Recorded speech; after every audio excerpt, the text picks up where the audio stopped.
I have heard that Ajay Banga wants the three different units of the World Bank to work more closely with each other and sort of act like one bank. I say heard because I haven't seen this in print, but this is what I hear from people who know. So, which are the three units of the World Bank? The first is the World Bank proper. It makes loans to governments. Sometimes that money is on lent to the private sector, to private firms, but mainly the money goes to the government, and the government gives a guarantee that it will repay the loan. The second is the International Finance Corporation, usually just called the IFC. The IFC doesn't deal with governments, it doesn't make loans to governments. It works with the private firms, with loans and equity investments. Quite a different business.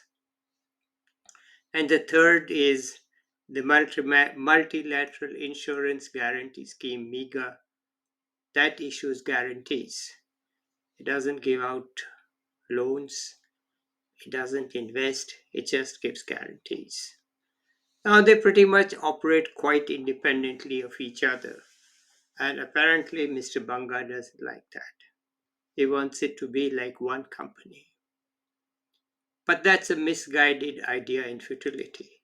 These are the two key words, misguided and futility. So let me first talk about misguided. The World Bank is like running a president of the World Bank is running a conglomerate, not running a single company.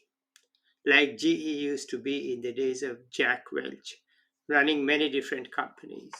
Like Tata's or Ambani or Adani are in India, running many different companies. They keep their companies separately. We also see this in South Korea, in Japan, etc. You keep your companies separately because they do different things.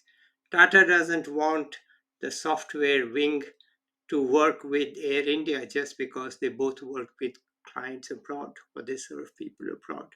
No, they're completely different entities. They do different things. So the World Bank itself, the president of the World Bank, is actually running a conglomerate, not a company. Non-profit, of course, but still three different entities doing three different things and trying to get them to work more closely with each other to behave as if they are the same company. That's just misguided. It isn't one company. They are working different things.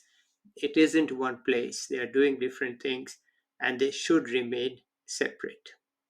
Okay, suppose he's right. Suppose they should do one thing. It's an exercise in futility. Futility because the staff of the three different agencies or the three different units are just not used to working with each other.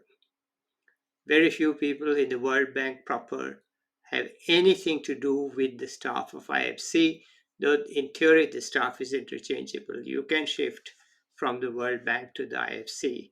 I've hardly ever seen anybody shifting from the IFC to the World Bank, but some World Bank people do shift to the IFC. So they don't really talk to each other, they don't really have anything to do with each other, and they feel they are different. I mean, I have seen people, friends of mine, often think that, oh my God, these World Bank people, they just waste their time running around with government people getting nothing done.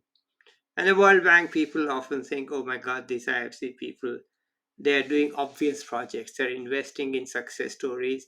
They're adding no value because they're just adding to money to what is already working.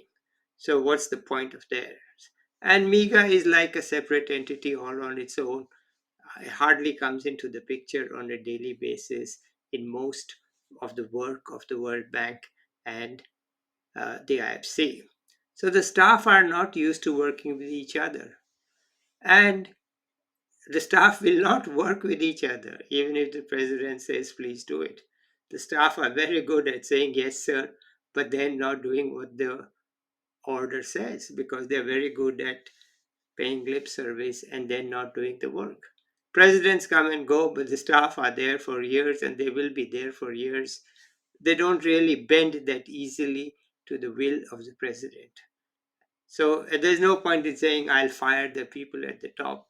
Firing the people at the top or changing the people at the top does nothing to change the behavior of the average staff person who's there pretty much with a guaranteed job and really doesn't care too much of what the current president thinks, unless the president finds a way of inspiring and working with the staff. And this is not a way of inspiring the staff or working with them. So it's an exercise in futility. In short, if that is indeed what Mr. Banga wants, and I'm sorry, he's wasting his time, nothing will come out of it. It's just a fad, perhaps. And perhaps he has no idea of what a conglomerate is. He has no experience, perhaps. I don't know his background. But maybe he doesn't have the experience of running a conglomerate. So that's it for today. I'll be back with another thought pretty soon. Bye till then.